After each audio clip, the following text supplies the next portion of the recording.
वाक्यानि सुरेण जाताच्यं रक्षुडेज्यं च चण्डिके रक्षदक्षिणे ब्राह्मणे नाथसूलस्य पुत्रस्यां तदेश्वरे सौम्यानि यानि रूपाणि त्रैलोक्ये विचरन्ति ते यानि चात्यान्ति घोराणि ते लक्ष्मणस्तदाभुवं खड्गशूलगदादीनि यानि शास्त्राणि जन्मिके करपल्लव संगीनि ते लक्ष्मणस्तदाभुवं पंचमध्यायः देवीस्तुतिः नमो देव्यै महादेव्यै शिवायै सततं नमः नमः प्रणतै भद्रायै नियता प्रणता सुनता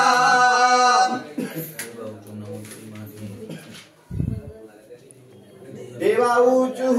अतों श्री रुद्रायै नमो नित्यायै गौर्यै दात्रै नमो नमः ज्योत्स्नायै चन्द्ररूपिण्यै सुखायै सर्वं नमः कल्याण्यै प्रताम्रत्यै सद्यै नमो नमः नैऋत्यै भूप्रतां लक्ष्मै सावर्णै ते नमो नमः दुर्गायै दुर्गपारायै सारायै दुर्गारण्यै ख्यात्यै तदै कृष्णायै धूम्रायै सततं नमः अतिसौम्याति रुद्रायै नरास्तै नमो नमः नमो जगन्प्रतिष्ठायै दब्बै कृत्यै नमो नमः या देवी सर्वभूतेषु विष्णुयै दिशमिता नमस्तस्यै नमस्तस्यै नमस्तस्यै नमो नमः या देवी सर्वभूतेषु चैतन्ये विरीयते नमस्तस्यै नमस्तस्यै नमस्तस्यै नमो नमः या देवी सर्वभूतेषु बुद्धिरूपेण संस्थिता नमस्तस्यै नमस्तस्यै नमस्तस्यै नमो नमः या देवी सर्वभूतेषु नित्यरूपेण संस्थिता नमस्तस्यै नमस्तस्यै नमस्तस्यै नमो नमः या देवी सर्वभूतेषु सुधारूपेण संस्थिता नमस्तस्यै नमस्तस्यै नमस्तस्यै नमो नमः या देवी सर्वभूतेषु छायारूपेण संस्थिता नमस्तस्यै नमस्तस्यै नमस्तस्यै नमो नमः या देवी सर्वभूतेषु शक्तिरूपेण संस्थिता नमस्तस्यै नमस्तस्यै